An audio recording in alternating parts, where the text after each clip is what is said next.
신문 이야기 돌직구쇼에 오신 여러분 반갑습니다. 저는 신문 읽어주는 남자 김지입니다. 오늘자 조간 신문들이 과연 어떤 뉴스 쏟아냈는지 궁금한데요. 지금부터 저와 함께 하겠습니다. 먼저 오늘은 동아일보 특별한 기사로 시작합니다. 매회 한 명당 100그릇을 먹고 5,000km를 달리는 프로그램이 있습니다. 사진 보시죠. 그렇습니다. 먹거리 엑스파일이 200회를 맞는 채널A 프로그램 주역 김진 기자, 정혜욱 PD, 김굴래 PD 3명의 인터뷰가 실렸는데요. 숫자로 본 먹거리 엑스파일 200회, 한 명당 제작진 한 명당 100그릇 음식을 먹고 5,000km를 이동하고 59개의 현재 착한 식당이 지정되고 있습니다. 이번 주 일요일 9시 반에 200회 특집 먹거리 엑스파일 방송되니 많은 사랑 부탁드리겠습니다. 여기까지는 광고였고요. 이제 본격적인 뉴스 소개해드립니다. 다음 신문입니다. 이번에 한국일보입니다. 정치면인데요. 김무성.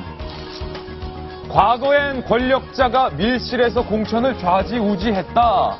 권력자라는 표현을 김무성 대표가 연 이틀 또 썼습니다. 처음에는 그냥 그렇게 나온 말이라고 할 수도 있겠지만 이틀 연속 권력자라는 단어를 썼다는 것, 이거는 작심하고 한 발언이라고밖에 해석이 되지 않습니다. 여기서의 권력자는 이번엔 또 누굴까요? 박근혜 대통령이겠죠, 아마? 다음 신문입니다. 네, 이번엔 한겨레 신문입니다. 국민의당 도덕성 논란에 휩싸였다. 이시호 이사장의 면담을 몰래 녹음한 것, 결국에는 안철수 의원 측이 맞는 것으로 확인이 됐습니다. 왜 녹음을 했고 왜 공개를 했느냐, 이 미스테리는 아직 풀리지 않고 있는데 어쨌든 안철수 의원은 사과를 했습니다. 하지만 안철수 의원 측의 도덕성 논란이 계속 일고 있습니다. 다음 신문입니다. 이번엔 경향신문입니다. 김종인 위원장이 광주 분들께 굉장히 죄송하다라면서 국보위 경력에 대해서 첫 사과를 했습니다. 광주 분들께 굉장히 죄송하다. 하지만 5.18 이후에 나는 합류한 것이고 전두환 정권의 이 5.18 사건에 대해서 나는 강력하게 비판한다 라는 발언을 했습니다. 다음 신문입니다. 돌리면 나오는데요. 조선일보입니다. 말할 순 없지만 안철수상의 미래가 짐작간다. 광주분들에게 사과를 했던 김종인 위원장이 조선일보와 인터뷰를 했는데요. 안철수 의원에 대한 강한 견제구를 날렸습니다. 말할 수는 없지만 안철수 당의 미래가 짐작간다. 미래가 어떻게 짐작가느냐라고 기자가 묻자 웃으면서 더 이상 언급하지 않았습니다. 하지만 광주에서 지지도 떨어지니까 나에 대한 비판으로 어떻게 한번 올려보려는 것 아니냐, 이런 말은 했습니다. 다음 신문입니다. 이번에 한국일보 정치면입니다. 아까 한국일보가 아니었네요. 서울신문이었습니다. 이번이 한국일보입니다. 죄송합니다.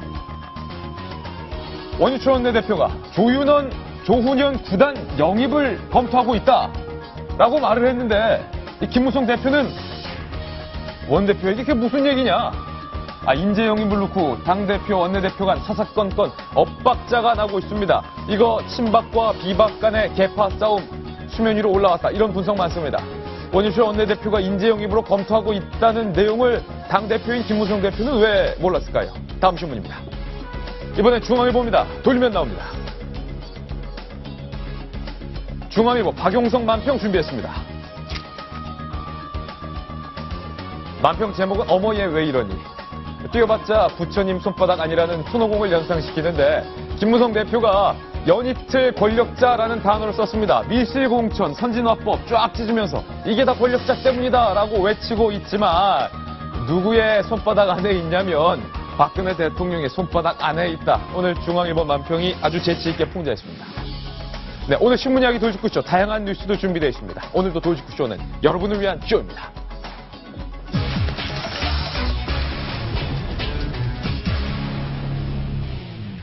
처음은 그냥 그럴 수 있다, 말실수였다 라고 할 수 있지만 연 이틀 똑같은 단어를 쓴 것은 말실수가 아니라 작심 발언으로 해석을 하는 것이 맞습니다. 그렇습니다. 김무성 대표의 박근혜 대통령을 향한 연이을 권력자 작심 발언, 과연 그 속내가 무엇일지 오늘 저희가 만든 첫 번째 돌직구 신문을 공개합니다. 네, 요 기사가 아닙니다. 오늘 자꾸 신문이 엇갈리네요. 그 밑에 있는 기사인데요. 버라이어티 합니다. 생방송이니까 양해 부탁드립니다. 이런 게 또 생방송의 묘미인데. 근데 중요한 건 김무성 대표가 권력자를 또 언급했다는 사실입니다. 청와대는 내색은 하지 않고 있습니다. 하지만 청와대 심기는요, 부글부글 끓고 있다는 것이 정론입니다. 동아일보 논설위원신 정성희 의원님. 아니, 김무성 대표가 이번에는 밀실공천이라는 굉장히 듣기 거북한 표현을 쓰면서 과거엔 권력자가 밀실공천했다. 이거 어떤 발언입니까? 어디서 했는지를 좀 봐야 되는데요. 예. 이 어저께 국회에서 열린 2030 새누리당 공천 설명회입니다. 예. 그 앞에 이제 제목이 하나 붙어 있어요. 청년 앞으로. 그러니까 청년 젊은 사람들한테 정치 지망생들한테 새누리당의 공천 그 방식에 대해 설명하면서 이렇게 얘기를 했어요. 과거에는 공천권이 소수의 권력자에 의해서 밀실에서 좌지우지 되었다. 많은 인재가 정치를 하고 싶어도 구태 정치의 두려움 때문에 용기를 내지 못했다라고 얘기를 하면서 소수의 권력자라는 말을 했는데요. 예. 두 번째 한 말이죠. 그 전날에는 우리 당내 많은 사람들이 선진화법을 반대를 했지만 권력자가 돌아서니까 다 따라 돌아섰다라고 얘기를 하면서 권력자라는 표현을 썼는데 이 권력자가 누구인지 그 전후 사정으로 다 우리가 어저께 얘기했지만 박근혜 대통령이었거든요. 이어서 오늘 같으면은 이제 두 번째 얘기를 했을 때는 좀 다른 말로 피했을 것 같은데 또다시 권력자란 말을 한 것이 좀 다분히 좀 의도적인 게 아닌가 하는 얘기가 나오고요. 뭐 권력자만 비판하는 것은 아닙니다. 권력자를 둘러싸고 있는 사람도 비판을 했어요. 뭐라고 얘기를 했냐면은 우리 동아일보와의 인터뷰에서 이렇게 얘기를 했죠. 그저께 인터뷰에서 권력 주변에 수준 높은 사람들이 완장을 차려한다. 수준 나쁜 사람들이 완장을 수준 낮은 사람. 낮은 사람들이 완장을 차려한다. 그 낮은 사람은 이제 소위 말하는 이제 친박 의원들을 지칭하는 걸로 보이는데요. 이렇게 얘기를 했습니다. 완장을 차고 권력자 이미지를 손상시킨다. 그거는 이제 권력자 주변에서 호가호위하는 사람들을 겨냥해서 한 말 같아서요. 어저께를 기점으로 김무성 대표뿐만 아니라 김무성 대표 주변에 있는 김무성계 또는 비박계 의원들을 중심으로 해서 친박에 의한 어떤 공격의 포문이 포문이 열릴 것 같습니다. 오늘 중앙일보 만평 조금 전 신문 읽어주는 남자에서 제가 소개를 해드렸는데 중앙일보 만평 다시 한번 보겠습니다. 김무성 대표가 연 이틀 밀실공천 그다음에 국회 선진화법에 대해서 이거 권력자 탓이다 남 탓을 하고 있는데 중앙일보 만평에서는 이렇게 그리고 있습니다. 이걸 지켜보고 있는 박근혜 대통령은 어머 얘 왜 이러니 이러고 있다는 거예요. 뛰어봤자 부처님 손바닥 아니다. 중앙일보 만평 오늘 아주 칼 갈고 쓴 것 같은데 정치구단 윤태곤 실장님 일단은 이거부터 진단해 보겠습니다. 김무성 대표가 연 이틀 권력자라는 단어를 써가면서 박근혜 대통령과 친박을 정조준하고 있는 그 속내는 무엇입니까? 너무 밀렸다. 너무 밀렸다. 누구한테 밀렸다? 친박 진영, 최경환 의원 복귀한 이후 이런 등등에서 너무 밀렸기 때문에 이제는 좀 방어선을 한번 쳐야 되겠다라고 판단한 것 같고요. 전 재밌는 포인트가 두 개가 있는 것 같아요. 권력자란 단어. 가치 중립적으로 볼 수 있는 거죠. 권력을 가진 사람을 권력자라고 하는 거죠. 그렇죠. 그러면 이제 당연히 박 대통령인데 근데 권력자 보고 권력자라 그러면 별로 기분이 안 좋거든요, 원래. 듣는 권력자는 기분 나쁘다. 그렇죠. 그 부분이 김무성 대표 그걸 모를 것이냐, 별로 이게 듣기 좋은 소리가 아니라는 걸 모를 것이냐는 게 첫 번째고 두 번째로 이제 권력자 주위에서 완장 찬 사람들이 권력자 이미지를 흐린다. 이게 어떻게 보면 박 대통령과 친박을 분리시키는 것처럼 보이는데요. 근데 그게 아닙니다, 실은요. 예를 들어 야당의 경우를 제가 한번 들어보죠. 문재인 대표는 참 성품이 좋은 사람인데 주위의 친문 세력이 문제다. 안철수도 참 괜찮은데 최근에 측근들이 문제다라고 하는 거는 사실은 문재인 안철수를 공격하고 싶은데 그 직접 말하기가 뭐하니까 그 주위의 사람을 이야기하는 거거든요. 그렇죠. 원래 그런 겁니다, 정치라는 게. 그 똑바로 모십시오 이런 말 하지 않습니까? 그럼 사실은 박 대통령한테 하고 싶은 이야기인 거예요. 김무성 대표가 계속 박 대통령 그리고 이제 어제 동아일보 인터뷰를 보면은 이병기 실장하고 현규환 수석하고 참 소통이 그래도 되는데 그게 위로 안 올라간다. 그럼 이병기, 현기환 위에 누가 있습니까? 한 명. 대통령이 계시죠. 그러니까 김무성 대표는 대통령에 대한 이야기를 계속 하는 거예요. 좀 부담을 무릅쓰고 그리고 그런 자신감이 있는 것 같죠. 위험하겠죠. 그 주위에서 많이 말릴 겁니다. 이 안 된다. 지금까지 참았는데 조금 더 참으라라고 할 건데 김무성 대표 입장에서도 계산을 두드려 보면은 나를 어떻게 하기 쉽지 않을 거다. 예를 들어 가지고 청와대라 해도 나를 어떻게 그렇죠. 제끼긴 쉽지 않을 것이다. 예를 들어서 어떻게 한다고 어떻게가 어떻게인지 저도 잘 모르겠습니다만 예. 어떻게 한다고 하면 당장 무슨 기사가 나오겠습니까? 유승민 TK의 이제 차기의 기대주인 유승민 이렇게 하더니 PK에서 희망을 가지고 있는 또 이제 차세대 주자인 김무성까지도 대통령이 어떻게 하느냐? 예. 영남권의 뭐 미래의 싹을 현재 권력이 다 밟아버리느냐? 예. 이 엄청난 역풍이 불 수밖에 없는 그때 거거든요. 수첩 KY가 사실이었구나. 그렇죠. 예. 이 김무성 대표로서는 그런 것까지도 아마 염두에 뒀을 거예요. 이거 보세요. 김무성 대표가 친박 의원들 향해서 권력자 중심에서 질 낮은 사람들이 완장을 차려고 몰려들고 있다. 이렇게 말하면서 청와대를 향해서도 이런 아쉬움을 나타냈습니다. 화끈하게 마음을 열고 같은 식구로서 얘기하고 싶었는데 그게 안 돼 안타깝다. 그런데 그 두 표현을 합쳐보면 결국에 김병민 전 의원님, 예. 당대표가 친박 완장에 눌려서 청와대와 화끈하게 마음을 못 연 거 아닙니까? 뭐 그렇게 볼 수 돌아오는 거 아닙니까, 분명히? 있는 여지가 있는데요. 예. 결국 지금 김무성 대표가 하고 있는 여러 가지 멘트, 메시지의 핵심에는 결국 상향식 공천제를 고수하겠다는 그 메시지 하나만 깔려 있는 겁니다. 여러 가지는 다 저는 사족에 불과하다고 생각하고요. 그러니까 청와대와 친박 의원들에게 상해식 예. 공천제 난 할 거니까 절대로 흔들지 더 이상 마라. 상관하지 마라. 예. 왜냐하면 어저께자로 지금 계속 김무성 대표한테 이대로 갔다가는 우리 당의 전략이 뭐가 있냐. 야당은 지금 계속해서 새로운 인재를 영입하고 네. 수혈하고 분위기 쇄신해서 좋아지고 있는데 새누리당은 전략이 있습니까라고 계속해서 맹비난하고 공격을 하고 있는데 사실 상향식 공천제라는 게 늘 제가 말씀을 드리지만 이게 한 번에 효과가 나는 제도가 아니거든요. 예. 이제 쌓고 쌓아가는 민주주의의 발전의 과정에 있는 거기 때문에 그거를 어떻게든 지켜내고자 하는 의지의 표현을 아주 간곡하게 표현한 것이다라고 볼 수 있을 것 같습니다. 그 말이 맞는 게 예. 김병민 의원님, 친박들에게 간섭을 하지 말라라는 김무성 대표의 메시지다. 그런데 그 메시지를 전하는 날 친박계에서 또 간섭을 하려고 하는데 네. 원유철 원내대표가 이렇게 말했어요. 네. 조윤현 구단 영입을 진지하게 검토해보고 있다. 기자들을 만나서 이렇게 말했는데 김무성 대표가 이 얘기 처음 듣는 얘기다. 네. 무슨 얘기를 하냐. 당대표와 원내대표가 인재 영입 두고 서로 모르고 있다. 이거 내용 어떤 내용입니까? 자꾸 이런 얘기가 나오는 게 굉장히 좀 곤혹스러운 거죠. 예. 오늘 이제 한국일보 사면에 이런 얘기가 나오는데 원유철 원내대표가 조은현 구단을 한번 영입해보는 게 어떻겠냐라고 얘기하면서 추가로 쌍용차의 기업노조 위원장을 맡은 김규환 위원장의 영입도 검토 중이다라고 얘기를 하니까 김무성 대표는 나랑 얘기된 게 없는데? 라는 게 첫 번째고 두 번째는 야 우리는 상향식 공천제가 원칙인데 이분들 데려다 어디다 쓸래? 라는 얘기를 하는 거죠. 그러니까요. 그러니까 이런 부분들에서 자꾸 이 모순되는 행동들이 펼쳐지니까 모든 것들의 이번 선거 공천의 원칙은 상향식 공천제니 자꾸 외부에서 잡으면 내고 흔들지 말라라는 얘기가 되겠고요.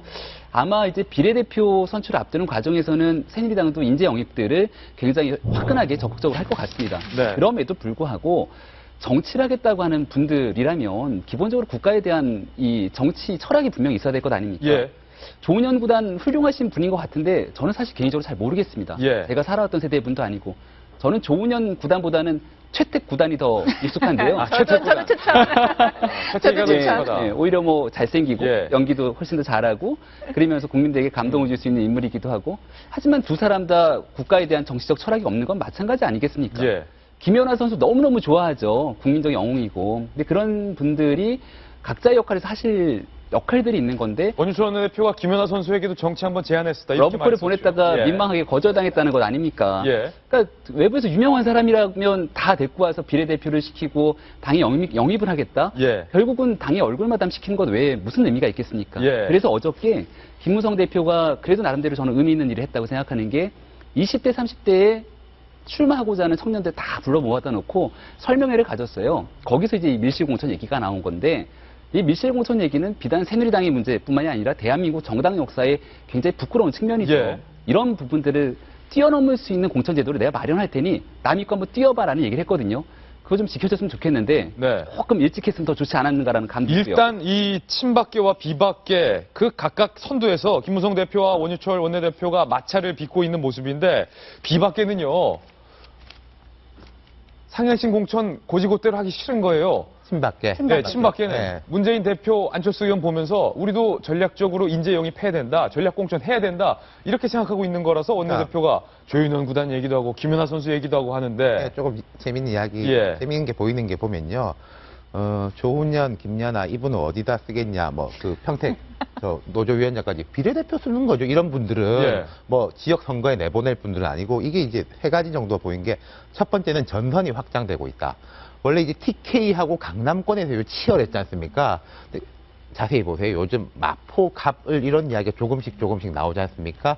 비례까지 가는 거예요. 김대성 의원 얘기도 그러니까 나오고. 전반적으로 이 새누리당 내 갈등의 전선이 쭉 점점 넓어진다라는 게 이제 첫 번째 포인트가 될 것이고, 두 번째는 저는 이제 원유철 원내대표도 조금씩 욕심을 내고 있는 것 같다는 느낌이 어떤 들어요. 욕심? 이분이 아마 바둑 5단이에요. 그러니까 이제 바둑계 이걸 업고 있는 거죠. 그리고 평택에 쌍용 자동차가 있습니다. 예. 자기 지역구가 있는 거죠. 그러니까 자기 지역구에 있는 공장에 오. 이제 그 노조위원장에 대한 이 포석은 나도 이제 내 몫이 신박으로서 좀 있는 거 아니냐라는 언제까지 걸 당대표 이제 뭐, 그림자에 눌려서 내 정치 못할 줄 아느냐. 틈새에서 이렇게 파고드는 예. 그런 부분이 이제 눈에 평택 원씨죠. 그렇죠. 평택 원씨죠. 평택 예. 원씨니까 그런 부분이 이제 눈에 띄어요. 그러니까 아마 이거는 비례대표 문제는 더 심해질 겁니다. 아마 그러니까 지역구 같은 경우에는 김 의원 말한 뭐 상향식 공천이라든지 여론조사든지 여러 툴이 있는데 비례대표는 사실은 우리가 볼 때 훌륭한 사람이다. 네. 라고 하면 하는 거거든요. 그렇기 때문에 이런 경쟁이 아마 점점 치열해질 것 같고, 이제 김연아 선수는 기억하실 텐데, 이명박 정부 때 회피연아라는 별명이 한번 붙었지 않습니까? 아, 그래요? 그 문화부 장관이 너무 이렇게 가깝게 이렇게 하려고 하니까, 예. 움찔하면서 이렇게 피하는 게 있었거든요. 그때 근데 유인촌 장관. 예, 예. 정치권에서 좀 뒀으면 좋겠고, 그냥. 한 말씀만 더 드리면, 신호탄이 쏘아진다고 보이는 게 권력자 야긴을 한 날, 그 비박계 그 초선 의원들이 TK 지역에서 일제히 예비 후보 등록을 하고 선거운동을 시작했죠. 이게 그러니까 친박 의원과 비박 의원들의 공천 제도를 둘러싼 이야기가 정말 공천 제도를 진지하게 걱정하는 순수한 의도로 보이지가 않는다는 거예요. 정치부 기자들 사이에. 네, 지금 얘기 들으니까 뭐 선명해지네요. 예. 이 공천 룰을 통해서 어떤 자기의 이거 영향력을 확대하려고 하는 이 포석이 이제 보이는데요. 저는 요런 측면에서 봤어요. 이제 명망가를 정치권에 데려오는 거는 좀 이제 그만했으면 좋겠다. 물론은 더불어민주당에서 좋은 인재들을 들어와서 그 당에 쇄신하는 모습을 보여주는 거는 좋습니다.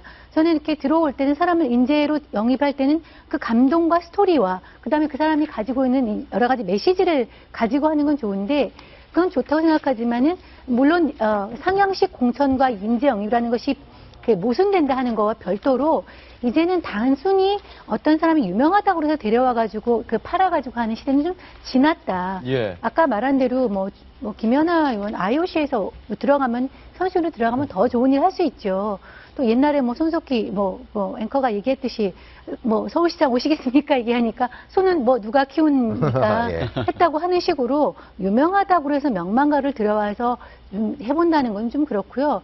옛날에 아이작 뉴튼 같은 경우도 유명한 우리 과학자 아니겠습니까? 예. 국회의원 했어요. 영국에서. 본인이도 피그 당원이었고 정치에 관심이 있어서 데려와서 우리식으로 의원을 시켰는데 유명한 과학자가 연설을 하려고 딱 일어나니까 모든 사람이 일어났다는데 주목하려고. 그랬더니 딱 한마디를 했대요. 거기 추우니까 문 닫으라고. 예. 그러고 앉으셨답니다. 그러니까 예. 이게 명망가가 들어와서 국가사회에 뭔가를 기여할 수 있는 거 하고 자기 분야에서 기여할 수 있는 거는 좀 구분해서 판단 좀 해줬으면 한다는 생각이 듭니다. 예, 총선 선거가 가까워 오니 친박계와 비박계의 날선 발언들이 점점 더 수위가 올라가는 것 같습니다. 이번엔 저희가 준비한 다음 돌직구 신문 뜯어볼 텐데요. 요즘 이 SNS에서 이 두 분의 설전이 굉장히 뜨겁습니다. 성남 총각 여러분들 들어보셨습니까? 저는 이 성남 총각이 누군지 정말 궁금합니다. 총각이긴 한 걸까요? 다음 돌직구 신문입니다. 이재명 성남시장과 탤런트 김부선 씨가 는 SNS 설전 해프닝. 이걸 보는 사람들은 과거의 둘 사이에 대체 무슨 일이 있었던 것일까 궁금할 수밖에 없습니다. 일단 이 SNS 설전은 연예인 김부선 씨가 먼저 시작을 한 건데, 임유선 변호사님, 아니 이거 성남에 사는 가짜 총각은 누구고 이재명 시장이 또 탤런트 김부선 씨에게 대마 좋아하시죠라는 SNS는 또 왜 올린 겁니까? 어제 하루 종일 막 시끄러웠어요. 예. 그래서 뭐 포털 사이트에서 제일 시끄러운 뉴스였는데요. 결론부터 말씀을 드리면 이재명 성남시장과 배우 김부선 사이에 썰전이 오고 갔는데 둘 다 이거는 이재명 시장이 아니다. 나 이재명 시장도 이건 나 아니다라고 했고 김부선도 이재명 시장 아닙니다라고 결론하는 걸로 끝났습니다. 결론은 끝났는데 문제는 이게- 둘 사이의 오간 설전이 이게 호사가들 입에 충분히 오르내릴 게 많은 뭔가 내용이 많은 거죠. 결론은 마무리됐지만 이게 개운치가 않다는 거예요. 그렇죠. 뭔가 정말 없나라는 의심이 생길 만한 여러 가지 정황들이 있었어요. 네. 그 썰전을 일단 좀 정리를 해드리겠습니다. 예. 어떻게 시작이 된 거냐 하면은요, 어떤 SNS에 한 이용자가 뭐라고 했냐 하면은 갑자기 글을 올린 겁니다. 이재명 시장에 대한 비난 글을 올리면서 이재명 성남시장과 김부선 씨의 부적절한 관계라는 소문이 있는데 어떻게 생각하냐? 어떻게 생각하냐? 라는 글을 올렸고 이제 이 사람이 김 무슨 필이래요. 그랬더니 이재명 성남시장이 도저히 못 참겠다 하면서 저 글을 캡처한 다음에 이 글을 쓴 사람 공개 수배합니다. 어허. 내가 이 사람 고발하고야 말겠습니다. 라고 예. 하면서 이제 논란이 시작이 된 거였습니다. 그러면서 김부선 씨가 그동안 SNS에 올린 글도 화제가 됐는데 김부선 씨가 요즘에 자꾸만 또 글을 올렸거든요. 뭐라고 올렸냐 하면은 성남에 사는 가짜 총각, 거짓으로 사는 게 좋냐? 아들도 둘이나 있지 않느냐? 자중자애하라. 고마운 것도 모르는 것. 내부자들 그 영화 이번에 대히트를 친 내부자들 이경영이랑 오버랩 되더라. 이런 글을 올린 겁니다.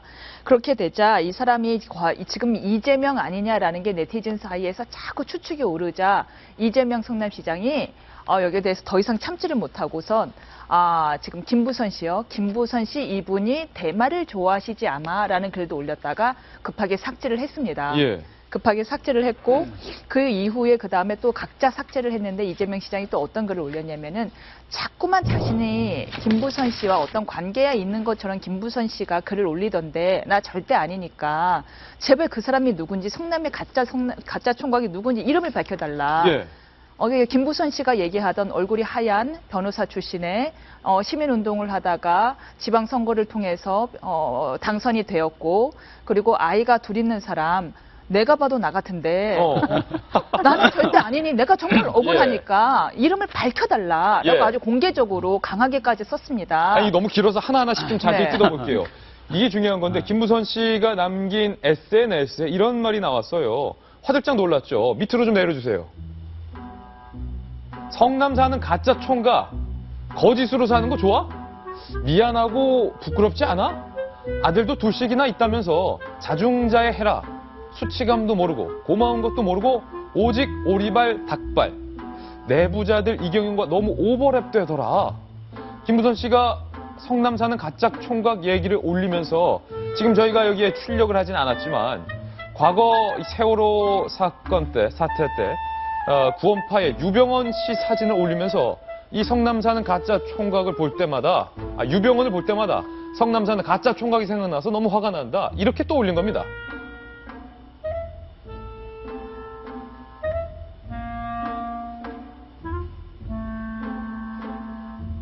유병헌 구원파 목사와 그 엑스와 놀랄 만큼 닮았다라고 되어 있는데 정말 닮았는지 누리꾼들 사이에는 비교 사진을 올리기까지 한 겁니다.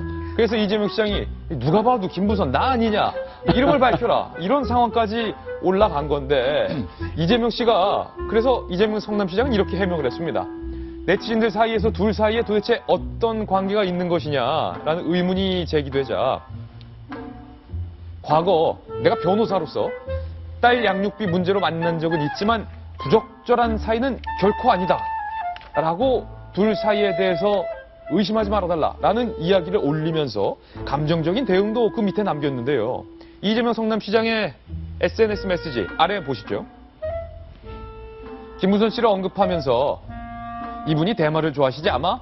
구체적으로 지적하면 법정에서 진위를 한번 가려볼 수 있을 텐데 이런 감정적인 대응까지 올렸는데 그 다음에 삭제했죠. 삭제하고 예. 난 다음에 다시 사과를 했습니다. 자기가 너무 공격적으로 대응을 한 것 같다고. 그리고 김부선 씨도 어제 다시 글을 올렸습니다. 자기가 오해할 만한 글을 올렸는데 절대 이재명 씨가 아닙니다. 라는 글까지 올리면서 이제 마무리가 된 걸로 보여요. 그런데 이제 이 사건이 뭐에서부터 시작이 됐냐면은 예전에 예. 김부선 씨가 한겨레 신문이랑 인터뷰를 하면서 촉발이 됐었습니다. 그때 어떤 사람이 유부남이었는데 가짜 총각, 지금 영상으로 보이는 사람은 얼마 전에 더불어에 입당한 그 박 변호사님이죠. 근데 아무튼 어떤 사람이 총각으로 행세를 하면서 자신과 연애를 했는데 알고 봤더니만 그 사람이 유부남이었더라라는 이야기를 하면서 촉발이 됐습니다. 그러면서 이제 여러 가지 인상착의를 이야기를 했는데 그게 이재명 시장이랑 비슷해서 이재명 시장 아니냐라는 의혹이 나오자 그때 김부선 씨가 분명히 아니라까지 부인을 했어요. 그래서 일단락이 되는 줄 알았어요. 근데 틈이 나는 대로 김부선 씨가 SNS에 한 번씩 저렇게 글을 올린 거예요. 성남사는 가짜 총각? 가짜 총각, 애가 둘 있다. 유봉원이랑 닮았다. 예. 변호사 출신이다. 나한테 왜 양육비 갖다 준다고 해놓고서는 받아다 준다라고 안 받아줬느냐. 이런 글을 올린 거예요. 계속해서. 누가 봐도 이재명 시장으로 오인할 만한 글을요. 예. 그러면서 결국에는 이 사태까지 오게 됐는데요. 뭐 당사자가 또 아니라고 뭐 극구 부인을 하니까 일단락은 다시 되고 다시 수면 아래로는 들어가겠으나 또 올라올 것 같다는 느낌이 그런데 들어요. 예. 김부선 씨가 한 방송에서 과거 한 변호사와 자기의 인연에 대한 이야기를 언급했는데 이 SNS 설전이 회자되면서 그때 그 방송의 영상이 다시금 돌고 있습니다. 김부선 씨가 뭐라고 말했는지 직접 한번 들어보시죠. 저는 80년대 중반에 전두환 대통령 때 청와대 초대도 거절을 했고요. 장자연 사건 아시죠? 거기 소속사 대표가 저한테 직접 전화가 왔습니다. 그 바로 오라고. 그 대기업의 임원을 소개시켜준다고 그랬어요. 근데 저는 굉장히 현실은 처참하고 가난하고 어린아이가 하나 있었기 때문에 잠깐 흔들렸어요. 이 방송에서 이 말을 하면서 임유선 변호사님 총각이라는데 그의 인생 스토리가 참 짠하더라. 그와 데이트를 하고 연인 같은 관계를 유지했지만 알고 봤더니 그가 유부남이었더라라고 한 방송에서 발언을 해서 그게 아마 방송이 아니라 한겨레 신문 인터뷰일 거예요. 예. 방송에서는 자신도 성상납 제의를 받은 적이 있다라는 걸 한번 방송에서 밝혀갖고 공개적으로 밝혀서 굉장히 큰 화제가 됐었고요. 그러다 보니까 이제 김부선이죠. 막 지금 섞여갖고요. 김부선 씨에 대해서 어떤 이미지가 있냐 하면은 예. 자신에 대한 불리한 사실도 낱낱이 밝히는 솔직한 성격이라는 이미지는 좀 가지고 있는 것 같아요. 그 남방열사 사건도 그렇고요. 물불을 안 가리고 앞을 가리지 않고 자기에 대한 이야기는 솔직히 밝히는 성격이 있는 것 같은데 그런데 이제 지금 얘기한 예. 짠한 스토리를 가진 변호사 출신이었는데 아침에 주섬주섬 자신이 해주는 밥을 먹지 않고 그냥 가길래 왜 그러지 봤더니 알고 봤더니 유부남이었더라라는 이야기는 한겨레 신문 기자와의 인터뷰에서 밝힌 걸로 저는 알고 있습니다. 그때부터 촉발이 된 거죠. 과연 그 남자가 누구냐라는 거에 대해서요. 임 변호사님 말씀대로요. 이게 한 번 하고 아니다 하고 이 말이 안 나오면 죽었을 건데 그때만 되면 이렇게 조금씩 나오고 이러니까 계속 반향이 커지는 것 같고 이제 정치권에서는 이게 2007년 이야기라고 한 게 있거든요. 맞아요. 아까 한겨레 인터뷰에서 예. 뭐 인천에 가서 뭐 회를 먹고 이런 게 있는데 그때 대선 때여가지고 야권에서는 좀 이 화제가 된 이야기입니다. 이 바쁜데 누군지는 모르겠지만은 그 연예인하고 그러고 있냐 그랬었냐 그 주장에 의하면 그런 이야기가 있었죠. 근데 하여튼 저는 다른 것보다 우선 김부선 씨가 이 성남사는 가짜 송각 거짓으로 하는 게 좋아 이런 걸 자기가 쓰지 않았다고 이제 한 군데서는 얘기하고 또 한 번은 그런 말과 없이 사과를 했는데요. 예. 왜 갑자기 이런 글을 본인이 올렸거나 아니면 다른 사람이 김부선 씨의 이름을 도용해서 이런 거를 올렸다면은 그거는 순수하지 않아 보인다. 이미 끝난 일이면 끝나고 덮고 가야 되는데 왜 SNS에서 이런 평지푸파를 올리는지 그 평지푸파가 일어날 수 있는 것이 분명히 예상되는 예. 글을 이런 데 올리는지 좀 그 배경은 납득이 안 가요. 만약에 김부선 씨 이름을 도용해서 누가 그랬다면 그거는 좀 더 다른 정치적 의도가 있지 않나. 좀 안 좋다라고 생각이 들고요. 그래서 우선은 이게 진위가 먼저 밝혀져야 될 것 같아요. 정말 안 했다면 김부선 씨가 자기 이름을 도용한 사람에 대해서 좀 고소를 하거나 이런 이런 대응을 했으면 좋겠고요. 이재명 시장도 마찬가지입니다. 저는 예. 사실 이 두 사람의 일에 대해서 관심은 없지만 시장님 바쁘시잖아요. 요즘 청년창도 해야 되고 여러 가지 무상 시리즈도 많은데 복지 빨리 하라고 예. 굉장히 바쁜데 사실 이렇게 이분이 대마를 조심하시지 아마 이런 거 올리고 박 대통령한테도 내가 뭐면은 너무 예. 악마의 빨갱이 뭐라고 할머니. 예. 이런 식으로 안 빨갱이 할머니라고 그랬어요? 예. 내가 자기가 빨갱이면. 예. 빨갱이 할머니다 이렇게 이런 데다 쓰시는데 시장이 사실 굉장히 그 공무의 일이 바쁜데 네. SNS에 앉아가지고 이런 거 좀 안 했으면 좋겠어요. 사실은 네. 인터넷 SNS 하시는 길에 이런 글을 올리는 것보다 인터넷에서 그 청년들에게 지급한 상품권이 깡으로 돌고 있는 그거 뭐 좀 예. 해결해 주실 방법을 찾는 게 더 우선 업무가 아닌가 이런 생각도 드는데. 그것도 있고요. 그리고 저는 이철희 소장님이 이것 좀 봤으면 좋겠어요. 어저께 야심만만하게 더파티 위원장 맡으셨잖아요. 막말, 거기서 10개명 발표했잖아요. 그래서 우리가 막말을 하지 않겠습니다라고 발표한 지 24시간도 되지 않아 갖고서는 이런 막말, 이게 어제 올린 건지 제가 그 전에 올린 건지 잘 모르겠습니다만 이런 거를 제재하지 않고서는 어제 얘기했던 그 10개명 그건 아무 의미가 없지 않을까요? 이재명 성남시장과 김무선 시완의 해프닝. 본인들은 사실이 아니다. 두 사람은 부적절한 사이가 아니었다. 그리고 어쨌든 이런 해프닝에 대한 사과의 발언에서 일단락이 됐지만 이 해프닝으로 끝나기에는 뭔가 여러 뒷말들이 나오는 해프닝이라 보도를 해드렸습니다. 이번에 저희가 준비한 다음 돌직구 신문을 만나보시죠. 네, 더민주 김종인 비대위원 체제로 전환이 완벽하게 됐습니다. 그런데 당대표가 물러났다고 해서 이종걸 원내대표를 이 비대위에서 배제하는 것이 과연 적절한가의 의문점. 그렇다면 이종걸 원내대표는 왜 배제됐느냐라는 궁금증이 낳고 있습니다. 일단은 어제 추려진 비대위의 면면을 한번 소개를 해드리겠습니다. 문재인 대표의 최고위는 떠나고 김종인 위원장의 비대위 체제로 전환이 됐는데 한번 보실까요?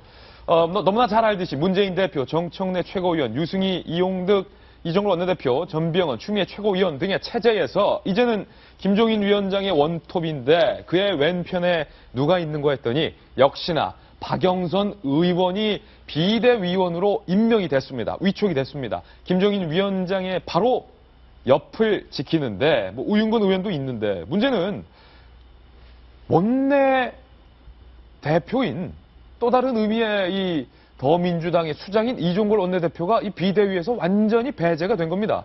비대위가 국정을 책임지고 있는 원내대표를 배제하면서 과연 더민주당 살림을 잘 꾸려갈 수 있을지 이게 참 궁금해지고 있는데요. 정승희 위원님, 김종인 위원장이 이종걸 원내대표를 배제한 그 까닭이 무엇일지 궁금합니다. 사실은 포함될 걸로 예상이 됐는데 예. 배제가 된 거는 지금 본 대로 김종인 대표가 비대위원을 본인의 어떤 친정 체제로 끌어가겠다. 물론 현직 의원들이 있습니다. 네. 본인과 가까운 현직 의원들이 있지만 대부분 이제 문재인 대표가 영입한 인사들 위주로 해서 이분들도 정치 초년생이거든요. 제대로 잘 아시지 못할 거 결국은 김종인 위원장이 의도하는 대로 끌려갈 가능성이 높은 분들로 구성이 됐는데 사실 더불어민주당의 사령탑 원내 사령탑인 이종걸 대표는 배제가 됐어요. 말은 이렇게 했습니다.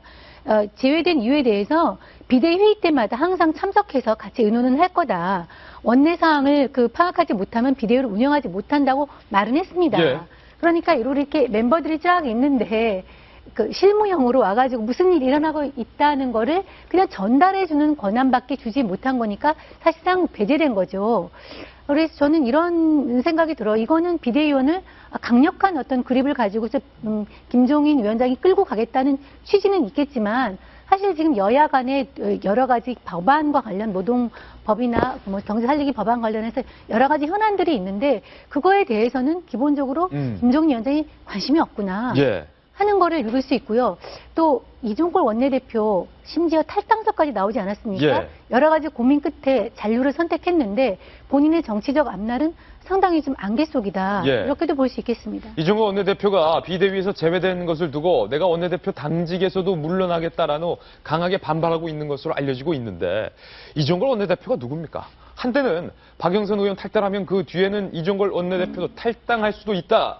탈당설이 강하게 제기됐었는데 박영선 의원 잔류를 선택했고 이종걸 원내대표도 원내대표직으로 다시 돌아오면서 문재인 대표를 향해 이렇게 말했던 분입니다.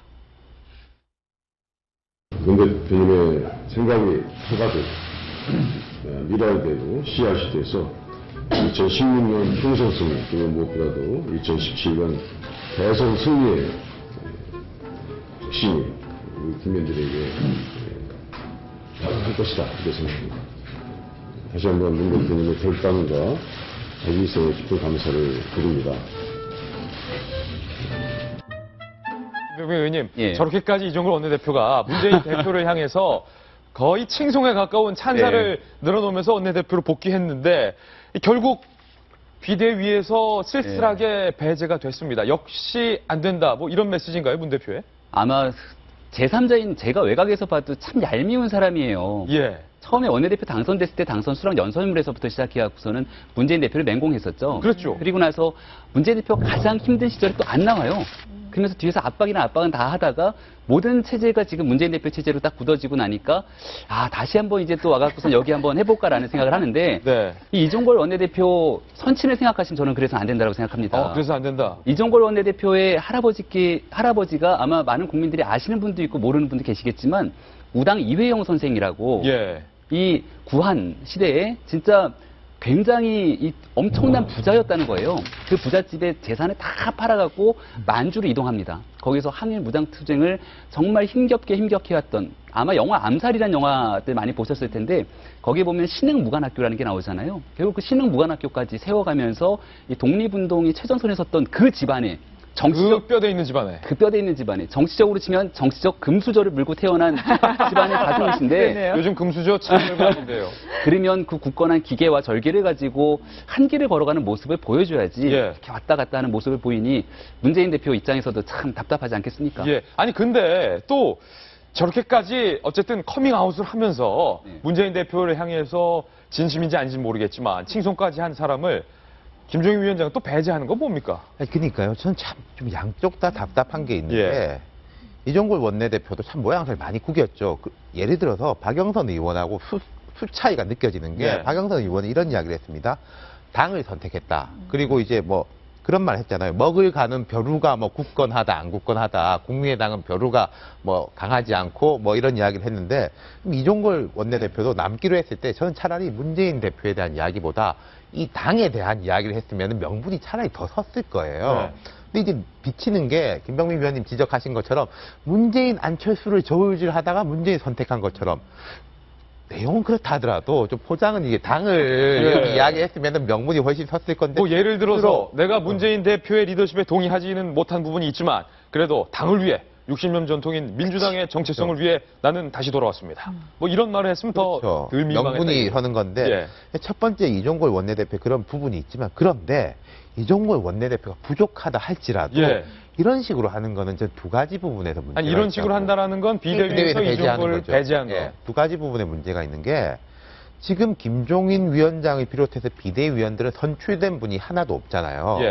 다 이제 정치적으로 지명된 분들이지 않습니까? 물론 당의 총의가 모아져가지고 리더십은 그 어느 때보다 강합니다만은 명분으로 볼 땐 그런데 이종걸 원내대표는 유일하게 의원들의 직접 투표로 선출된 정통성이 있는 사람입니다. 그럼 이 정통성이 있는 사람을 끌어들이면은 비대위의 정통성도 더 강화가 되는 거거든요, 실은.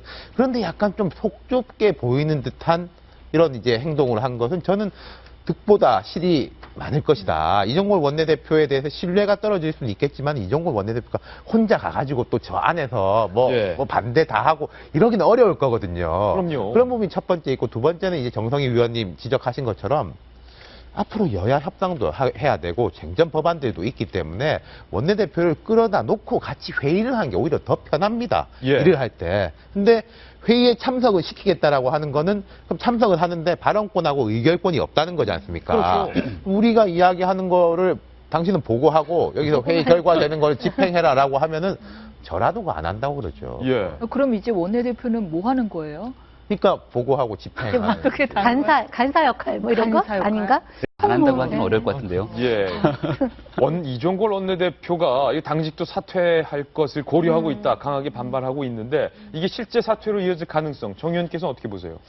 이종걸 원내대표로서는 그럴 수 있을 것 같아요. 그럴 수 있다. 그동안에 뭐 제고했는데 이렇게까지 남기로 했는데 오히려 이것이 도화선이 돼서 정말 탈당하는 거나 뭐 사퇴하고 그럴 수 있을 것 같아요. 뭐 반발하는데 충분히 뭐 이유 납득이 됩니다. 김종인 위원장이 이종걸 원내대표까지 배제시키면서 강한 드라이브를 걸고 있는 것은 분명한데 김종인 위원장의 바짓가랑이를 붙잡고 있는 것은 바로 전두환 전 대통령의 국보위 참여 전력 때문입니다. 김종인 위원장, 그런데 광주 시민들에게 미안하다라면서 사과를 했습니다. 직접 한번 들어보시죠. 사실 저는 국보위가 성립된 과정에서 민주주의 국가에서 급작스럽게 그와 같은 사태를 발생을 시켜가지고서 많은 인명을 피해가 낸다는 데 대해서는 절대로 있어서는 안 될 일이 일어난 일이라고 이렇게 생각합니다. 제가 저희 전문성 때문에 참여하게 됐던 건데 광주 분들에게 굉장히 죄송하다는 말씀을 드리고 국보위 전력에 대해서 사실은 김종인 위원장 짚고 넘어가야 할 문제인 것은 맞습니다. 그런데 김종인 위원장의 이번 사과가 과연 광주 분들에게 위안과 위로가 될지 여부는 또 다른 이야기 같은데 임윤선 변호사님, 김종인 위원장의 주장에 따르면 5.18 직후에 김종인 위원장이 전두환 전 대통령의 국보위에 참여를 한 건데 김종인 위원장의 발언대로 5.18이 정말로 문제가 심각하다라고 생각했다면 그 이후, 그 직후에 국보위에 참석한 것이 과연 앞뒤가 맞는 것이냐. 일각에서 이런 의문도 제기되고 있는데 어떻습니까? 저는 제가 약간 이 사과에 대해서 좀 너그러운 것 같아요, 전반적으로. 왜냐하면 사과라는 게 나이가 들수록 하기 힘든 게 사과거든요. 예. 특히 국가, 권력자들 사이에서 진짜 하기가 힘든 게 사과입니다. 그런데 이 연세가 많으신 분이 그래도 사과를 했다라는데 저는 의의를 두고 싶어요. 예. 정말 웬만하면은 얼마나 다 진짜 다 자신은 얼마나 하고 싶은 얘기가 얼마나 많겠습니까? 그럼에도 불구하고 이 세신 분이, 이 고집 세신 분이 사과를 했다는데 일단 이의가 있고요. 두 번째는 저는 그 말씀, 누가 그러더라고요. 어떤 분이 그러시더라고요. 김종인 위원장은 평생을 경제 민주화를 위해서 애써온 사람이기 때문에 그거를 위해서라면은 악마와도 손을 잡을 사람이다라는 예. 이야기를 누가 하셨거든요. 예. 자신은 약간 그런 억울함이 있을 것 같아요. 내가 그 당시 국보위에 뒤늦게 들어가긴 했지만 그 목표는 오직 경제 민주화를 이루기 위함이었다라는 억울함이 좀 있을 것 같아요. 그리고 예. 실제 성과도 냈거든요. 그 성과가 무엇이었냐면은 87년 헌법 개정 때 119조 2항, 즉 경제 민주화에 우리는 사회주의적 경제 민주화를 꿈꾼다라는 조항을 넣은 것이고 예. 그 조항 덕분에 저도 얼마 전에 대형마트 영업 규제 사건을 진행을 하면서 피고인들인 그 구청들 편에 서갖고는 대형마트들을 이길 수가 있었거든요. 예. 바로 그 조항 덕분이었어요. 예. 그러니까 김종인 위원장으로서는 내가 비록 국보위에 참여는 했지만 바로 그 덕에 그렇게 헌법 개정도 이끌었고 그래서 경제 민주화에 역할한 것이 있는데라는 억울함이 있기 때문에 나에는 성과도 있다. 성과를 좀 알아달라 그렇기 이거죠. 때문에 100% 엎드리진 못한 것 같아요. 네. 그런데 전 그 마음도 조금 이해는 하고 사과 자체에 의미를 두고 싶습니다. 이 과거사를 우리가 판단할 때는 항상 이면과 양면이 있기 때문에 조심스러울 수밖에 없는데 학자였단 말이에요. 근데 보통 학자라면 김병민 의원님, 예. 어쨌든 그 당시 서슬퍼런 그 시대에 5.18이라는 사실은 광주 분들한테만 상처가 아니라 대한민국 모두의 문제인데 그것을 그 두 눈으로 지켜보면서 전두환 정권에 협조를 한 것은 사실인데 네. 학자로서 전두환 정권에 협조한 것에 대해서 안철수 의원은 이렇게 말했어요. 김종인 위원장의 사과가 진심인지 아닌지 국민들이 잘 판단할 거다. 진심 아니다 이거죠. 네, 김종인 위원장이 그래도 어쨌거나 사과를 하지 않았습니까? 근데 되게 재밌는 거는요, 사과를 하고 난 다음에 그냥 사과만 한 게 아니라 또 카운터펀치를 한 대 날렸어요. 예. 그게 뭐냐면 운동권 방식의 정치는 안 된다라고 또 선을 걷거든요. 예. 그러니까 사실 5.18 정신이라든지 이런 부분들에서 본인이 갖고 있는 굉장히 국민들께 안타까운 마음들이 있을 건데 하지만 이걸 통해서 지금의 야당이 갖고 있는 가장 큰 문제는 결국 운동권 출신 3816 선배들의 선민의식, 약간 운동권 출신의 정치가 아니면 안 되라는 의식들이 있는 거잖아요. 이런 부분들을 전면적으로 선을 긋겠다라고 얘기를 했기 때문에 내가 미안한 건 미안하지만 과거와 같이 5.18 광주 민주항쟁에서 이어갔고 6월 항쟁으로 이어지는 그 당시에 소위 말해서 우리 별을 달았다고도 얘기를 하잖아요. 그러니까 민주화 운동 투쟁을 가지고 감옥에 갔다 온 사람들이 오히려 그 안에서는 굉장히 이런 일을 하지 않았으면은 약간 너희들은 정치, 우리 같은 이너서클 안에 들어올 자격이 없어라고 생각하는 이런 운동권의 선민의식을 완전히 차단하겠다라는 메시지를 던졌기 때문에 저는 여기에 좀 방점을 두고 김종인 위원장이 예. 앞으로 드라이브를 걸 야당의 개혁에 대해서도 볼 필요가 있다고 생각합니다. 여권 일각에서는요, 윤태호 시장님. 그럼에도 불구하고 김종인 위원장이 박근혜 대통령을 만드는 데 있어서 1등 공신이었는데 그의 정적에게 문재인 대표에게 이리도 쉽게 협조하는 것을 보고 전두환 전 대통령에게 쉽게 협조했던 것처럼 이번에는 문재인 대표에게 박근혜를 만들었던 사람이 쉽게 협조하는 게 혹시 박근혜 대통령에게 섭섭한 감정, 박근혜 대통령에게 제대로 쓰임받지 못했던 그 억울한 개인적인 감정을 풀기 위해서 정적에게 협조한 것 아니냐라는 비판도 여권 일각에서 일고 있는데 어떻습니까? 그 감정이 있겠죠. 근데 저는 그 감정이 꼭 개인적 감정만은 아니라 공적인 거하고 연결됐다고 보는 게 그 섭섭함이라는 게 뭐 나를 이게 뭐 맛있는 밥을 사달라는 게 아니라 공약을 했던 걸 풀 수 있는 기회를 줘야 되는데 그걸 나에게 기회도 주지 않고 대통령이 공약을 져버렸다. 그에 대한 섭섭함은 당연히 있는 거죠. 임윤선 변호사님 말씀하신 것처럼 이분은 자기 명분을 잡고 있었기 때문에 여러 곳에 가더라도 그래도 이제 말하자면 존중을 많이 받는 분인 거죠. 경제민주화라는 코드를 잡고 있기 때문에. 그런데 이제 그런 부분보다 다른 부분이 약간 위험한 것은 외과 의사격이지 않습니까? 지금 현재. 그리고 좀 이야기하는 걸 보면은 선한 독재자. 비상식이기 때문에 이 당에서의 독재자라는 게 꼭 나쁜 의미는 아니고요. 로마 때 집정관에 2명의 시민들이 뽑습니다. 어쨌든 비상시기가 되면은 딕토르라고 해서 둘 중에 한 명에게 독재관이라는 직위를 줘요. 1년 동안.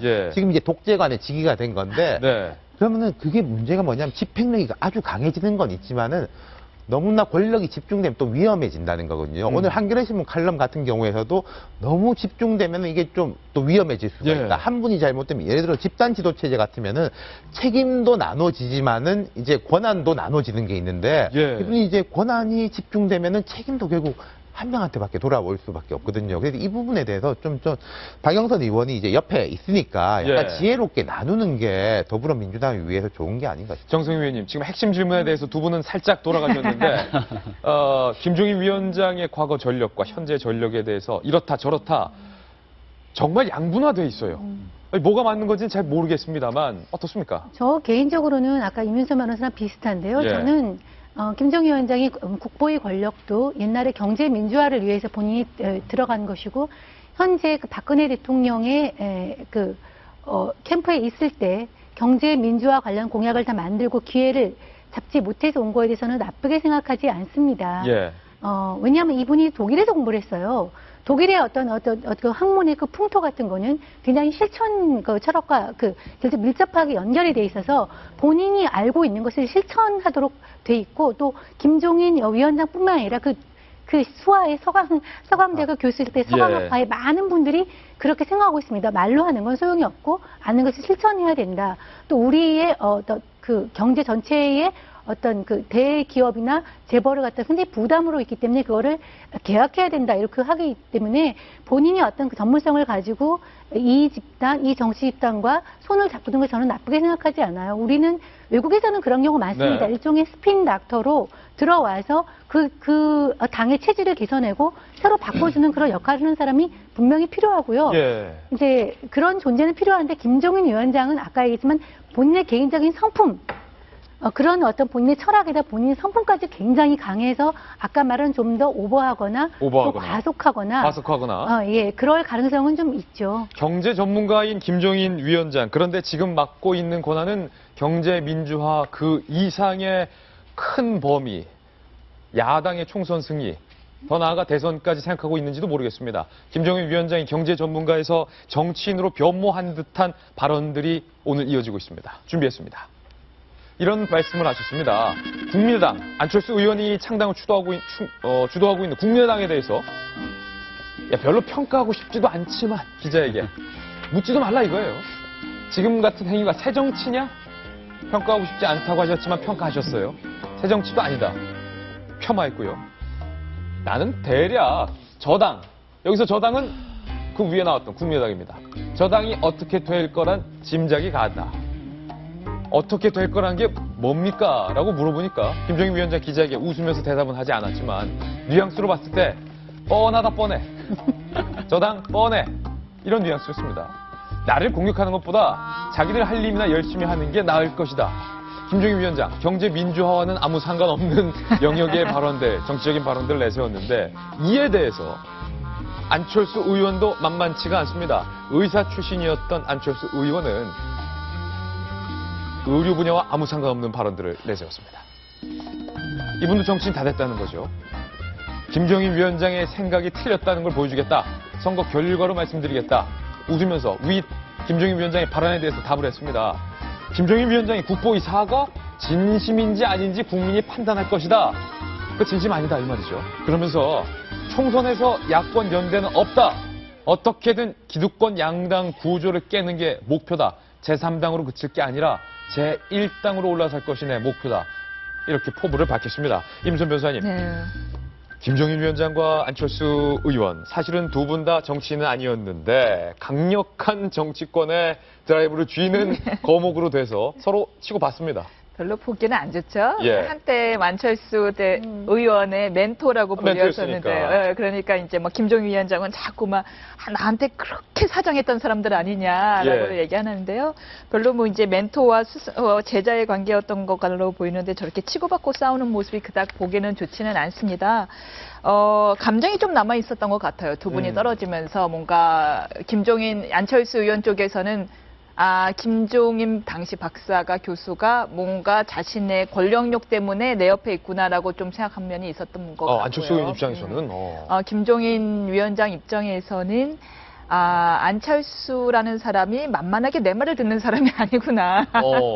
나한테 쉽게 사정권을 줄 사람이 아니구나라는 예. 걸 알았던 것 같아요. 그러면서 이렇게 틀어졌는데 아무튼 국민 입장에서 싸우는 모습이 뭐 그렇게 보기 좋지는 않습니다. 그런데 사실 우리가 좀 공교롭게 두 분이 썰전하는 모습을 이렇게 좀 뽑아서 그렇지 실제로는 인터뷰의 주요 내용은 앞으로의 당이 어떻게 가야 되는지, 앞으로 나라가 어떻게 가야 되는지 쪽에 좀 더 집중이 되어 있는데 요 양 인터뷰를 비교해서 본 결과 저는 안철수 의원의 인터뷰가 조금 더 인상이 깊기는 합니다. 그렇습니까? 뭐냐 하면은 이제 김종인 위원장 같은 경우는 A 제3당하고 약간 폄훼하는 모습을 보였잖아요. 그렇죠. 제3당 뻔하다 뻔해. 어떻게 갈지 내가 뻔히 보인다 이거였잖아요. 말은 안 하겠지만 어떻게 될지 알겠다. 근데 여기에 대해서 안철수 의원은 아니다. 이 국민의당이 없었으면 문 대표가 사퇴했겠느냐. 사퇴했겠냐? 그리고 새로운 인재들이 계속해서 영입했겠느냐. 예. 그 강권했던 새누리당의 지지율 40%가 무너졌겠느냐. 이것이 바로 제3당의 효과다. 우리는 이제 거대한 양당 체제를 무너뜨리고 건전한 제3당을 키울 때가 됐다라는 예. 말은 좀 보는 독자 입장에서 좀 마음을 울리네요. 안철수 의원의 인터뷰가 더 인상적이었다. 판정승을 임선 변호사님 내세는데 30년 기자 경력에 정세현 위원께서 봤을 때 김종인 위원장이 내걸고 있는 기치랑 안철수 의원 쪽이랑 어느 쪽에 판정승을 주시겠습니까? 그러니까 이제 우리가 양당 구도가 상당히 공고화되어 있는 나라고 다당제가 좀 정착하기 힘든 구조라고 얘기를 하죠. 그래서 이 안철수 신당, 국민의당이 제3당으로서의 성공할 것인가 아닐 것인가는 우리 정치사에서도 굉장히 큰 시금석이 될 거고 네. 많은 관심사예요. 그런데 저도 정치 전문가가 아니라 예측하기는 쉽지가 않지만은 예. 안철수 국민의당의 실험은 분명히 의미가 있습니다.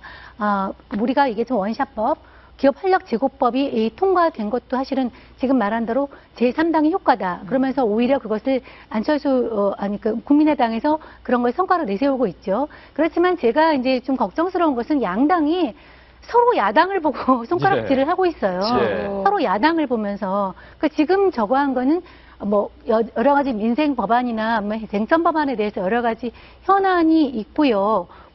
이 모든 것은 사실 정치 투쟁이고 정치 싸움이지 국민의 삶과는 무관한 것인데 아직은 대한 정당이나 아니면 정책 정당이나 국민의 삶이 어떻게 개선될 것이란가에 대한 내용을 보여주지 못하고 서로 야당끼리 그것도 정부로 여당을 하는 것도 아니고 서로 야당끼리 싸우는 모습은 그다지 보기 좋지 않다. 어쨌든 두 당의 싸움은 생산적이 아닌 것만큼은 분명합니다. 국민의 삶과는 무관하다.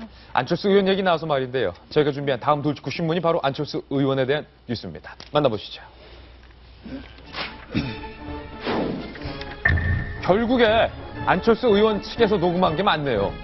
어제까지는 우리 측에서 한 게 아니다라고 부인했었지만 자체 조사 결과 안철수 의원 측에서 이희호 여사와의 독대 대화를 녹음했고 그것을 문서를 작성한 것까지 맞는 걸로 드러났습니다. 그러면서 안철수 의원 사과했습니다. 직접 들어보시죠.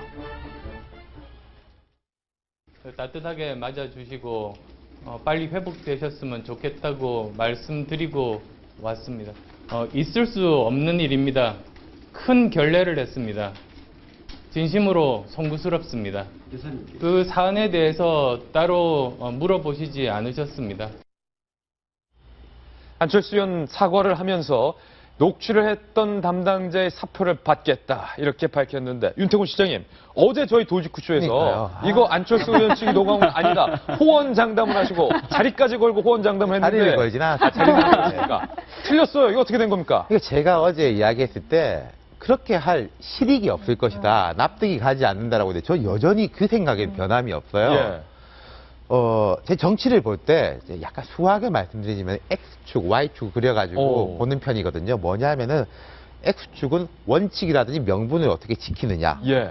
이쪽으로 갈수록 강해지는 것이고 Y축은 좀 현실적으로 실리를 잘 챙기느냐. 이렇게 해서 이게 교차를 했을 때 1, 4분면에 있을 때가 제일 좋은 거죠. 예. 실은 원칙도 지키고 실리도 지키고. 얻을 수 있고. 근데 이것은 원칙도 없고. 읽고 실리도 읽고 이 4, 4분면 쪽에 있는 행동이라는 거죠. 그러니까 정치부 기자 출신의 윤태곤 실장 머릿속에서 상식적으로 도저히 이해할 수 없는 일이 벌어진 거다. 그러니까 통상적으로 1, 4분면을 하기 예. 쉽지가 않으니까 원칙은 약간 어기더라도 실리는 이번에 챙기자. 실리는 이번에 좀 잃더라도 원칙은 챙기자. 이런 식으로 정치적 판단을 많이 합니다. 아니 그럼 그 말씀은 이번에 안철수 의원 측에서 이 녹음을 하고 어쨌든 녹취록이 공개된 것은 명분도 잃은 그렇죠. 거고 실리도 얻는 거다, 잃는 거다. 예.